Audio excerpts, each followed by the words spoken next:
ইয়া আইয়ুহাল্লাযীনা আমানু তাকুল্লাহা হাক্কা তুকাতিহি ওয়া লা তামুতুন্না ইল্লা ওয়া আনতুম মুসলিমুন। আল্লাহ রাব্বুল আলামিন বলেন, হে বান্দা, তোমরা আমাকে ভয় করো, তবে ভয় করার মতো ভয় করো। তোমরা আমাকে ভয় করো, তবে ভয় করার মতো ভয় করো। সুবিধাবাজি ভয় করলে হবে না। বেলালের অন্তর ছিল আল্লাহ তাআলার প্রকৃত ভয়, বেলালের অন্তর ছিল তাকওয়া, বেলালের অন্তর ছিল ভয়, তাকওয়া। একেবারে যে তাকওয়ার দ্বারায় আল্লাহ রাজি হয়ে গেছে, যেই তাকওয়ার কারণে আল্লাহু আকবার, আল্লাহর হাবিব যখন মেরাজে গিয়েছিল, মেরাজে জান্নাতে যখন আল্লাহর হাবিব ভ্রমণ করেছিল, হযরত বেলাল রাদিয়াল্লাহু তাআলা আনহু আওয়াজ, জুতার আওয়াজ জান্নাতের ভিতরে শুনেছে। আল্লাহর হাবিব জনাবে রাসূলুল্লাহ সাল্লাল্লাহু আলাইহি ওয়াসাল্লাম দুনিয়াতে আসলেন। দুনিয়াতে আসার পরে বেলালকে জিজ্ঞাসা করলেন, ও বেলাল, তুমি কোন আমলটা করো যে আমলের কারণে আমি জান্নাতে তোমার পায়ের জুতার আওয়াজ শুনেছি? সুবহানাল্লাহ বললেন। বেলাল কোথায়?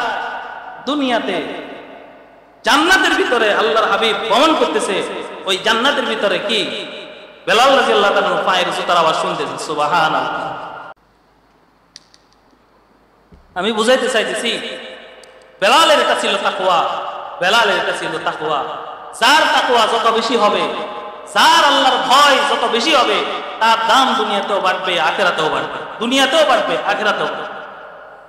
আল্লাহু আকবার। তাদের জন্য ঘোষণা, যারা আল্লাহকে ভয় করে তাদের জন্য ঘোষণা। শুনবেন নি?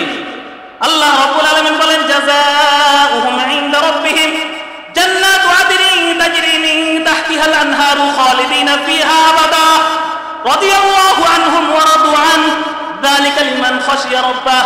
আল্লাহর হাবিব জনাব রাসূলুল্লাহ সাল্লাল্লাহু আলাইহি ওয়াসাল্লাম বলেন, যারা আল্লাহকে ভয় করিয়া দুনিয়াতে চলতো, জাযাউহুম ইনদা রাব্বিহিম, তাদের পক্ষ থেকে, আল্লাহ তাআলার পক্ষ থেকে, জাযাউহুম ইনদা রাব্বিহিম জান্নাত, তাদের জন্য আল্লাহ পাকের পক্ষ থেকে জান্নাত।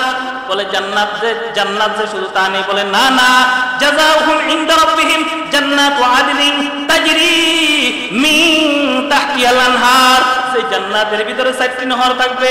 একটা নহর হলো মধুর নহর, একটা নহর হলো দুধের নহর, একটা নহর হলো পানির নহর, একটা নহর হলো শরাবের নহর। এই 4টা নহর যারা দুনিয়াতে ভয় করিয়া আল্লাহকে চলতো, তাদের জন্য জান্নাতের ভিতরে বরাদ্দ থাকবে, তাদের জন্য বরাদ্দ থাকবে। এই 4টা, একটা হলো শরাবের নহর, মধুর নহর, আল্লাহ, শরাবের নহর, মধুর নহর, পানির নহর, দুধের নহর। শুধু জান্নাত যে উপহার পাইবে তা না, আল্লাহ এই জান্নাতের ভিতরে মনে যেটা চাইবে সেটাই পাইবে। শুধু আশা করেছে, আমি যদি এটা খাইতে পারতাম, আল্লাহ তাআলা পৌঁছাই দিবে। আহারে দুনিয়া, টাকা পয়সা মানুষকে সম্মান দিতে পারে? বলেন না, সম্মান দিতে পারে? কোটি কোটি টাকা, আজকে ধনী কালকে ফকির, ঠিক আছে না? আমি বুঝাইতে চাইতেছি বেলালের তাকওয়া কেমন ছিল। বেলালের তাকওয়া, আল্লাহর হাবিব জনাব রাসূলুল্লাহ সাল্লাল্লাহু আলাইহি ওয়াসাল্লাম বলেছেন, ও আমার সাহাবীরা, তোমরা নতুন মুয়াজ্জিন ঠিক করেছো, কিন্তু ওই নতুন মুয়াজ্জিন বাদ কালকে থেকে আমার বেলালে আবারও আযান দিবে। কেমন ছিল আল্লাহু আকবার বেলালের তাকওয়া। বেলালকে শুধু আযান দেওয়া থেকে বিরত রেখেছেন, কিন্তু বেলাল আযান দেওয়া থেকে বিরত তো ঠিক আছে, কিন্তু আল্লাহ তাআলা তো সব দেখতেছে। জিবরাইল আলাইহিস সালামের মাধ্যমে সব কি হয়ে গেছে, প্রকাশ হয়ে গেছে। আল্লাহ কেমন মহব্বত করতেন। আমি বুঝাইতে চাইতেছি আল্লাহর হাবিবকে বেলাল রাদিয়াল্লাহু তাআলা আনহু কেমন মহব্বত করতেন। শুধু এতটুকু আমি জানলে যে আল্লাহর হাবিবের মহব্বত আমার অন্তরে চলে, আল্লাহর হাবিবের মহব্বত আমার অন্তরে চলে। আল্লাহর হাবিব জনাব রাসূলুল্লাহ সাল্লাল্লাহু আলাইহি ওয়াসাল্লাম যেদিন ইন্তেকাল করেছেন, এদিকে তাকান, অমনোযোগী আমি ওয়াজ করি না, এদিক সেদিক তাকাইবেন, আমি ওয়াজ করি না, অমনোযোগী আমি পারি না। আল্লাহর ওয়াজে এদিক সেদিক তাকাইবেন, আপনারা অমনোযোগ হবেন, আমি অমনোযোগ। হযরত বেলাল রাদিয়াল্লাহু তাআলা আল্লাহর রাসূলের ইন্তেকালের পরে মদিনা থেকে দামেস্ক চলে গেছে। কোথায়? দামেস্ক চলে গেছে। একদিন, 2 দিন, 3 দিন, 1 মাস, 2 মাস, 3 মাস 6 মাস পর্যন্ত মদিনায় আযান নাই।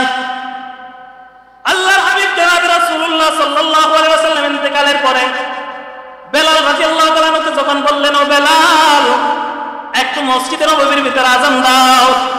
হযরত বেলাল রাদিয়াল্লাহু তাআলা আনহু বললেন, যে মসজিদে নববীর ভিতরে মদিনার মুহাম্মদুর রাসূলুল্লাহ সাল্লাল্লাহু আলাইহি ওয়াসাল্লাম ইমামতি করবে না, ওই মদিনার মুহাম্মদুর রাসূলুল্লাহ সাল্লাল্লাহু আলাইহি ওয়াসাল্লামের পিছনে বেলাল নামাজ পড়বে না, ওই মদিনার মসজিদ নববীর ভিতরে বেলাল কখনো আযান দিবে না। এই কথা বলিয়া বেলাল রাদিয়াল্লাহু তাআলা আনহু দামেস্ক চলে গেছেন। মদিনা থেকে দামেস্ক 1 দিন 2 দিন 3 দিন 1 মাস 2 মাস 3 মাস 6 মাস পরে মদিনার মুহাম্মদুর রাসূলুল্লাহ সাল্লাল্লাহু আলাইহি ওয়াসাল্লাম স্বপ্নের ভিতরে দেখায়, ও বেলাল, আজকে 1 দিন নাই 2 দিন নাই 1 মাস না 2 মাস না, আজকে 6 মাস পর্যন্ত আমি মদিনার মুহাম্মদুর রাসূলুল্লাহ সাল্লাল্লাহু আলাইহি ওয়াসাল্লাম তুমি বেলালের আযান শুনি না। ও বেলাল, তুমি কোথায় আছো? তাড়াতাড়ি আসো, তুমি কোথায় আছো? তাড়াতাড়ি আসো। বেলাল রাদিয়াল্লাহু তাআলা আনহু রাত্রি বেলা এই স্বপ্নটা দেখেছে। আল্লাহু আকবার। রাত্রি বেলা সঙ্গে সঙ্গে রওনা দিয়ে দিয়েছে। আমি বুঝাইতে চাইতেছি আল্লাহর হাবিবকে কেমন মহব্বত করতেন, কেমন ভালোবাসতেন, কেমন মহব্বত করতেন। আল্লাহু আকবার, আল্লাহু আকবার। হযরত বেলাল রাদিয়াল্লাহু তাআলা আনহু মদিনায় যখন ঢুকতেছে, ছোট ছোট বাচ্চারা তাদের মাকে যায় বলতেছে, আপনারা একটু অনুভব করেন, আপনারা একটু ভাবেন, আল্লাহর হাবিব ইন্তেকাল করেছে, ইন্তেকালের পরে মদিনাতে কি অবস্থা হয়েছে। আমার আপনার নবী, আখিরাতের নবী, আখেরি নবী, শেষ নবী ইন্তেকালের পরে পুরা মদিনা শরীফে কি অবস্থা হয়েছে। ওই সময় বেলালের আযানও নাই, ওই সময় মদিনার মসজিদে নববীর ভিতরে মুহাম্মদুর রাসূলুল্লাহ সাল্লাল্লাহু আলাইহি ওয়াসাল্লামেরও ইমামতি না। সাহাবায়ে কেরাম সবাই মদিনার মুহাম্মদ রাসূলুল্লাহ সাল্লাল্লাহু আলাইহি ওয়াসাল্লামকে হারাইছে, বেলালকেও হারাইছে, বেলালও চলে গেছে। আল্লাহর হাবিবকে স্বপ্নে দেখে এরপরে বেলাল রাদিয়াল্লাহু তাআলা আনহু মদিনায় আসলেন। একটু খেয়াল করেন, ছোট ছোট বাচ্চারা তাদের মা বাবাকে বলতেছে, মনে হয় বেলাল যেহেতু মদিনায় ঢুকছে, মনে হয় মদিনার মুহাম্মদুর রাসূলুল্লাহ সাল্লাল্লাহু আলাইহি ওয়াসাল্লাম আসবে। তাদের মা বাবার কাছে যখন বলতেছে, আল্লাহু আকবার, আল্লাহু আকবার।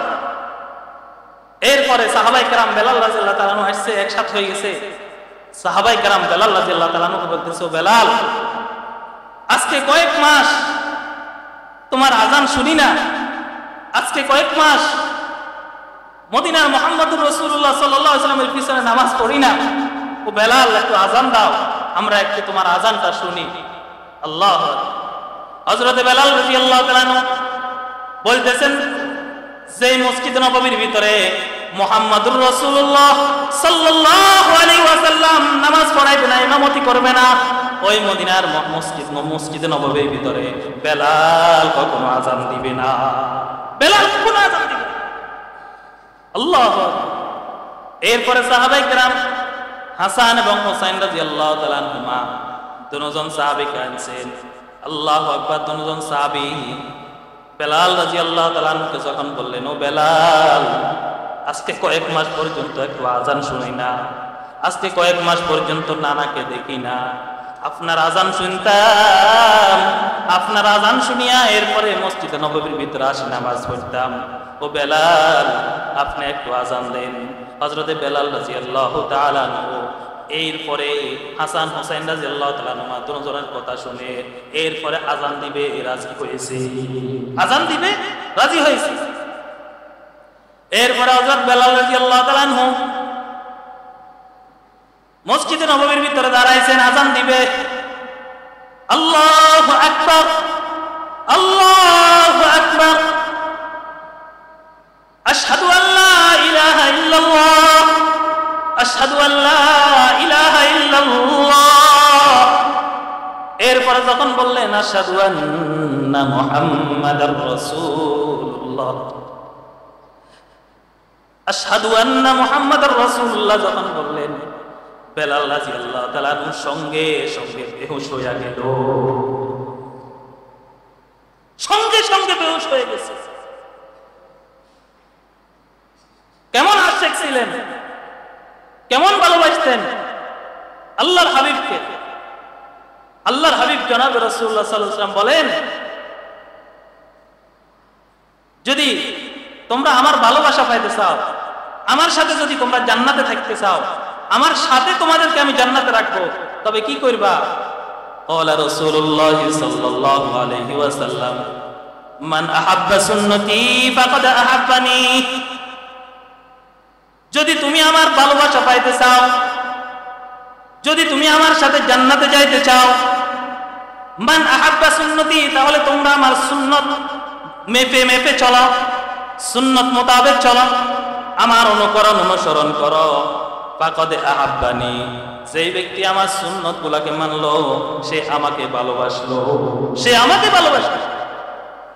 ওয়ামান আহাব্বানি, যেই ব্যক্তি আমাকে ভালোবাসলো, কানা মাই ফিল জান্নাহ, সেই ব্যক্তি আমার সাথে জান্নাতে থাকবে, আমার সাথেই তাকে জান্নাতে রাখবো, আমার সাথেই জান্নাতে থাকবে। যদি কি, যদি সে আমার সুন্নতের অনুকরণ অনুসরণ করে, সুন্নত মোতাবেক নিজের জীবনকে সাজায়, সুন্নত মোতাবেক যদি নিজের জীবনকে সাজায়, বলে কানা মাই ফিল জান্নাহ, সে আমার সাথেই জান্নাতে থাকবে। সুবহান, আমার সাথেই জান্নাতে থাকবে। আমরা আল্লাহ তাআলার ভালোবাসা পাইতে চাই না?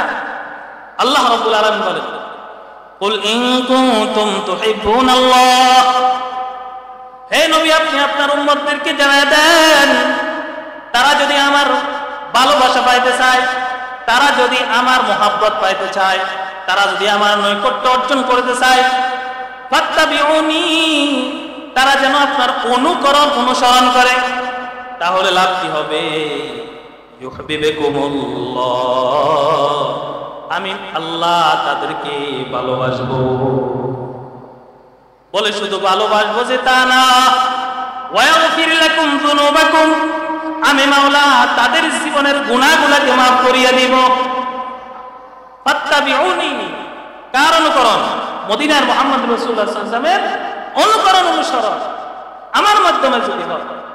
যেমন আল্লাহ রাসূলের সুন্নত, সুন্নতের ভিতরে হাজারো হাজারো সুন্নত আছে, এর ভিতরে একটা সুন্নত আমরা পালন করি কিনা আমি স্মরণ করাই।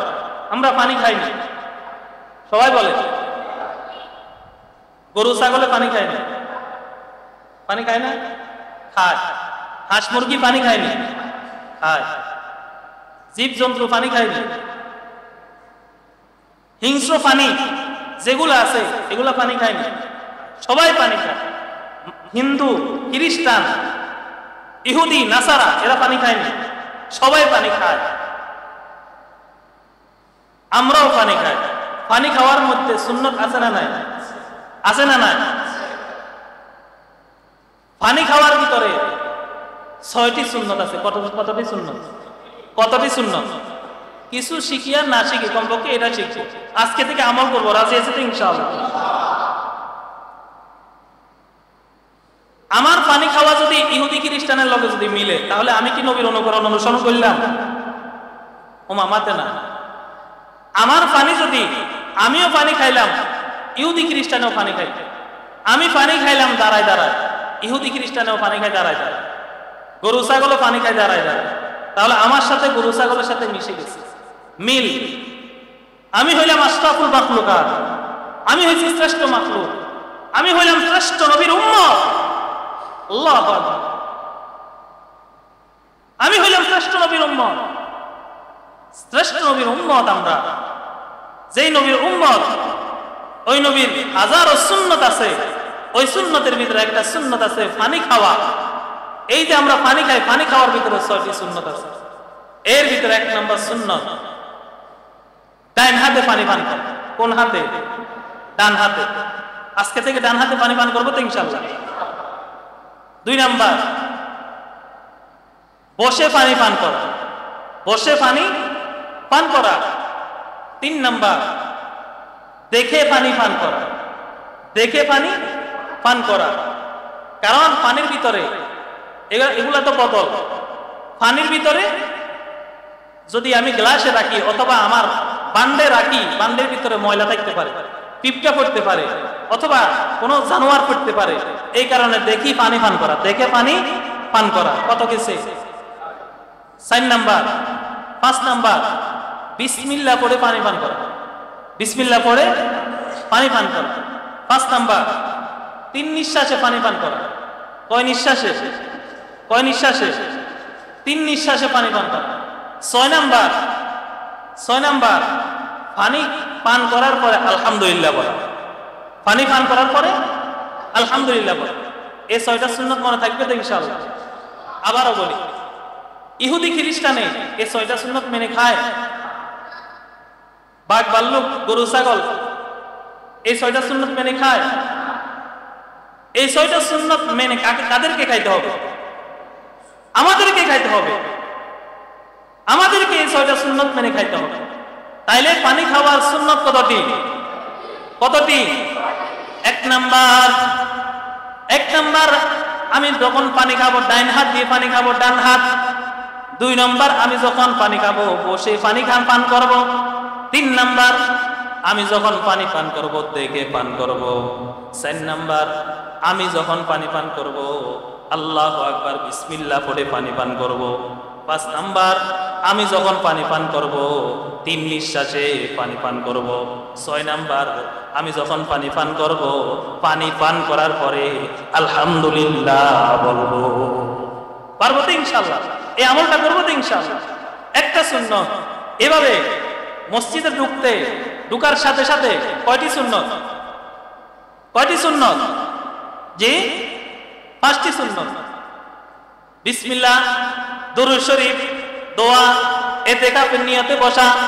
আমি যে এখানে বসছি ইতিকাফের নিয়তে আমাকে বসতে। আমি যে এখানে মসজিদে ঢুকলাম প্রথম আমাকে ডান পা দিয়ে ঢুকতে হবে। কোন পা? ডান পা।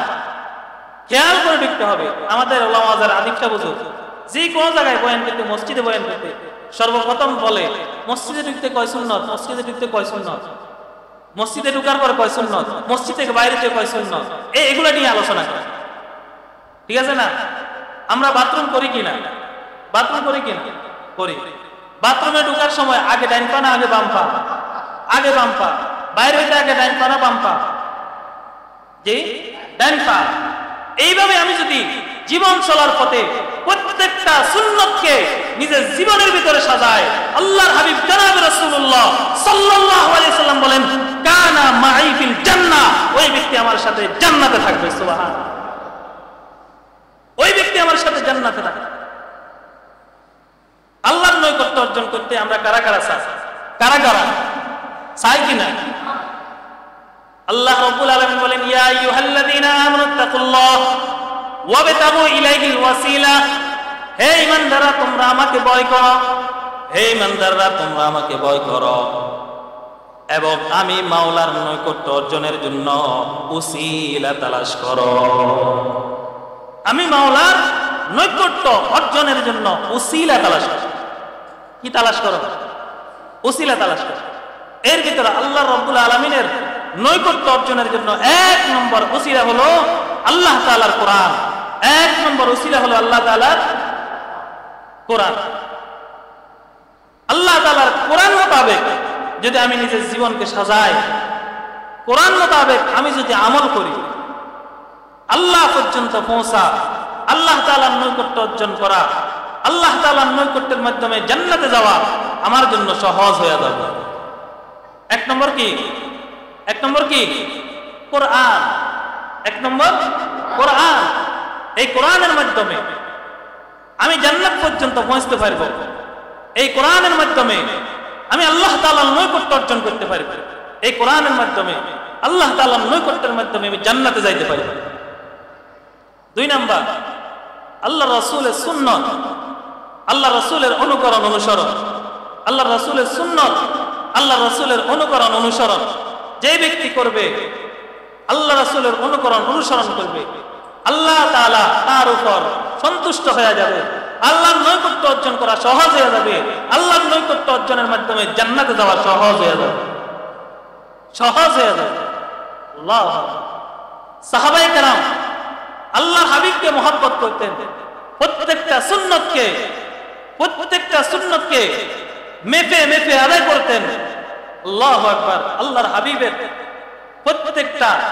আল্লাহর হাবিবের নজর সাহাবায়ে কেরামের উপর পড়েছে। সাহাবায়ে কেরাম দামি হয়ে গেছে। সাহাবায়ে কেরামের উপর আল্লাহর হাবিবের নজর পড়েছে। সাহাবায়ে কেরাম দামি হয়ে গেছে। সাহাবায়ে কেরাম আল্লাহর হাবিবের কথা মেনেছে। সাহাবায়ে কেরাম দামি হয়ে গেছে।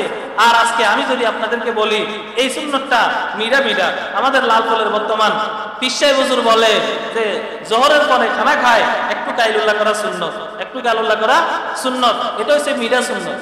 এটা কি সুন্নত? মিডা সুন্নত। এবারে বলেন তো ফজরের নামাজের ফরজ নামাজ কত রাকাত? 4 রাকাত। এই 4 রাকাতের আগে 2 রাকাত সুন্নত। এটা অনেকে করতে পারে। এভাবে আরো অনেক কষ্টের কিছু সুন্নত আছে, এগুলো আদায় করতে পারে না। শুধু যেটা একটু নিজের শরীরের আরাম হবে ওটাই আমার থেকে সুন্নত, আমার থেকে মানতে ভালো লাগে। আমি যদি বলি দাড়িটা রাখেন না, এটা তো সুন্নত, এটা কোন রকম সুন্নত। 40 কদম দূর থেকে দেখলে এটা ওনার মুখে দাঁড়িয়ে আছে, আদায় হয়ে যাবে।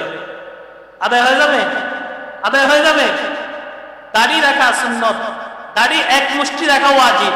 দাড়ি এক মুষ্টি রাখা কি ওয়াজিব? এখন আমার কিছু ভাই বলে 40 কদম থেকে আপনার মুখে যদি কিছু দেখা যায় মনে করবেন যে না দাড়ি কি আছে, দাড়ি আছে। না, সুন্নত ওয়াজিব কোনটা? ওয়াজিব হলো আপনি এক মুষ্টি রাখেন। আর দাড়ি লম্বা করা সুন্নত, এক মুষ্টি রাখা ওয়াজিব। লম্বা করা কি সুন্নত, এক মুষ্টি রাখা কি ওয়াজিব। এখন আমরা বলি দাড়ি রাখা সুন্নতে না, দাড়ি রাখা কি সুন্নতে না, এটাকে বলি ফালাই। হাজারো ভাই আছে, আরে ভাই আপনার যখন ইন্তেকাল হয়ে যাবে, আপনার যখন মওত এসে যাবে, এমন কোন মানুষ নাই যার মৃত্যু হবে না। সমস্ত মানুষকে এই মৃত্যুর স্বাদ গ্রহণ করতে হবে। মওতের পরে মানুষকে যখন কবরে রাখা হবে, যখন দ্বিতীয় সুয়াল করা হবে, তৃতীয় নম্বর সুয়াল যে আপনাকে করা হবে, উনাকে তুমি কি চিনো কিনা, তখন উনার চেহারার সাথে আপনার চেহারা যদি মিল না থাকে তখন আপনার মুখ দিয়ে কখনো বাইর হবে না উনি মুহাম্মদুর রাসূলুল্লাহ সাল্লাল্লাহু আলাইহি ওয়াসাল্লাম। আপনার এই 3 নম্বর সুয়ালটা যদি বাইর হইতে হয়, তৃতীয় নম্বর সুয়ালটা যদি বাইর হইতে হয়, তাহলে আপনাকে আল্লাহ রাসূলের সাথে আপনার চেহারার সাথে মিলাই নিতে হবে। আল্লাহ রাসূলের চেহারার সাথে আপনার চেহারা কি নিতে হবে? মিলাই নিতে হবে। যদি আমি মিলাই নিই তাহলে বুঝে নিতে হবে যে না আমার সাথে আল্লাহ রাসূলের সাথে মিল আছে। তখন তৃতীয় সুয়াল যখন করা হবে, তৃতীয় সুয়ালের পরে আমি বলবো উনি হইলেন মুহাম্মদুর রাসূলুল্লাহ সাল্লাল্লাহু আলাইহি ওয়াসাল্লাম। আল্লাহ পাক রব্বুল আলামিন যেই কথাগুলো বলেছি ওই কথাগুলোর উপর আমল করার তৌফিক দান করেন। সকলে বলেন আমিন। ওয়া আখির দাওয়ানা আলহামদুলিল্লাহি রাব্বিল আলামিন।